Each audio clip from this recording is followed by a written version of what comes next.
Hey everybody, so we're going to tip number 2 today. We're talking about stepping off the struggle bus. My name is Teal with tealyielding.com, and I have enjoyed putting this series together for all of you. So let's talk about stepping off that struggle bus. Tip number 1, we talked about filling your cup first. Tip number 2 is get organized, okay? Now stop right there. Before you flip out and think that this means you have to be like super mom. We're not talking about being super mom. We are talking about just to get you off the struggle bus, right? Okay, so for me, I am not one of those people that is like ultra organized with everything. I think some people think I am, but I'm definitely not. I'm one of those people that loves the idea of organization and all the calendars and all the stuff, but actually like doing it is hard for me. And I've gone back and forth, am I a pen and paper person? Am I a electronic person? What works best for me? And it's not necessarily the system, it's my level of commitment. That's kind of where I struggle in that. So for me, thinking about having everything in line, everything perfect and in order stresses me out big time. But if we're talking about getting off the struggle bus, this is one thing that has helped me. Number one, I realize I'm not going to be perfect super mom. It's just not going to happen. And I got to be okay with that. But prioritize, okay? So think about the big 3. So every single day when you're thinking about what you have to do, maybe make a list of 3 things that have to be done that day. Just 3. It doesn't have to be a huge, long, lengthy list, but like the 3 big things you want to accomplish.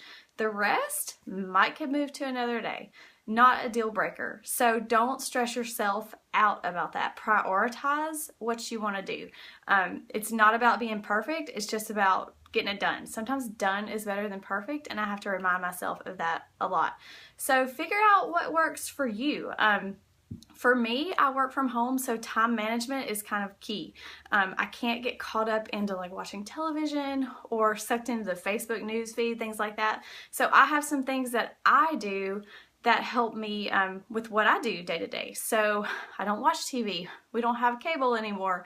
I don't have the Facebook news feed turned on my computer, so I can't get sucked into it because I do a lot of work on the computer and on social media and things like that. I can't, as much as I love you guys, I can't get sucked into every single thing that's going on. I can catch up on that later. So that is what has worked for me. I've also mentioned before, there's an app I really love called the 30/30 app, 30/30. I have an iPhone, so I'm not sure if you can get it for Android, but it is like a to-do list set to a timer. So if you're kind of competitive like me and you want to sort of play beat the clock with all the things you have to do, that's a great app. I've shared that before, and I'll be sure and get that info to you guys again. So that is what works for me with being home and what I do day to day to kind of keep me on task and keep me organized. I'm not perfect. I don't have it all together, but those little things really help me a lot.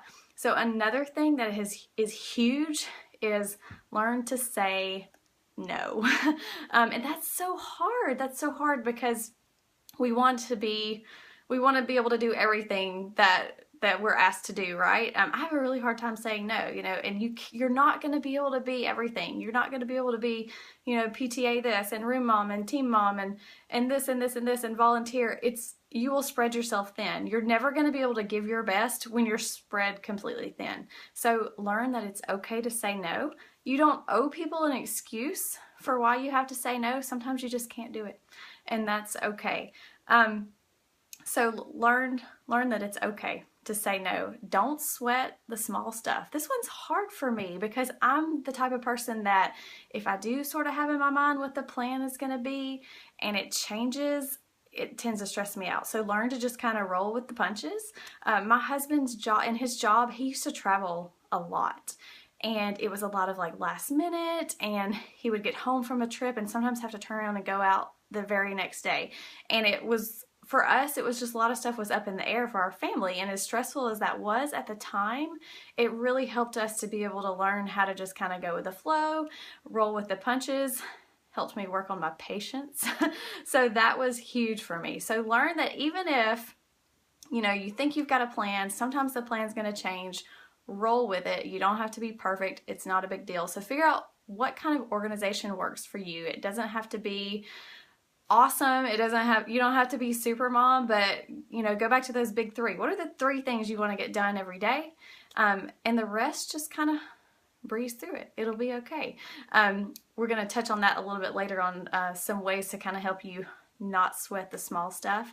But that's just what I want to share with you guys today. So get organized, prioritize, learn to say no, and it will help you step off that struggle bus. Thanks so much for taking the time to watch, and stay tuned for more.